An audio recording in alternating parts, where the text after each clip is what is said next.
občina Radovljica je tudi občina, ki ima 2 občinska praznika in enega ste praznovali avgusta, enega praznujete 11. decembra. Kako vi vidite te občinske praznike kot župan?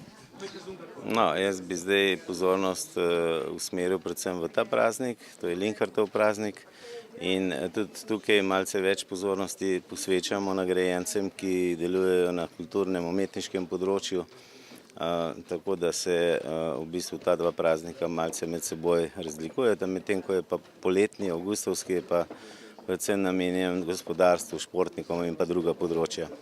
No, v vsakem občinskem prazniku podelite plaketo, priznanja in pa pečate občine Radovljica in seveda plaketo župana.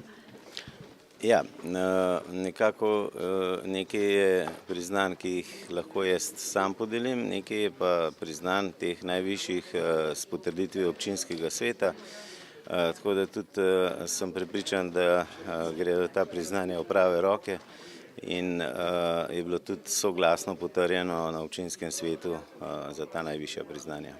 Na letošnjem kulturnem prazniku prejmem pečat, ki ga podeljuje župan, predvsem za delovanje na področju kulture, kulturne dediščine, jasno, da je tukaj tudi gledališče, festival gledališča v Kropi in kulturna dediščina v Kropi.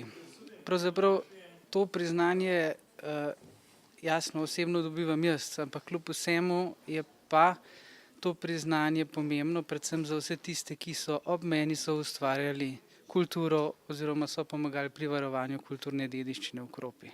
Se že dolgo ukvarjate z gledališčem?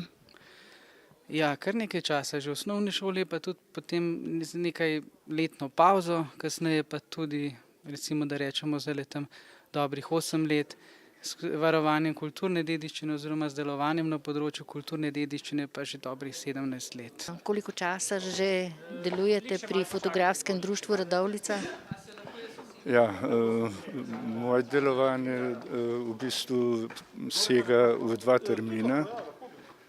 Prvič sem deloval od 75 do 85 leta, potem sem pa povziral pa od zdaj 10 let, kar spet na novo aktivno delujem. Kaj najpogosteje fotografirate? Ja, najbolj me pritegnejo motivi ljudi in pa narave, pa ta eksperimentalna fotografija mi tudi kar dosti zanima in se tudi dosti z njo ukvarjam.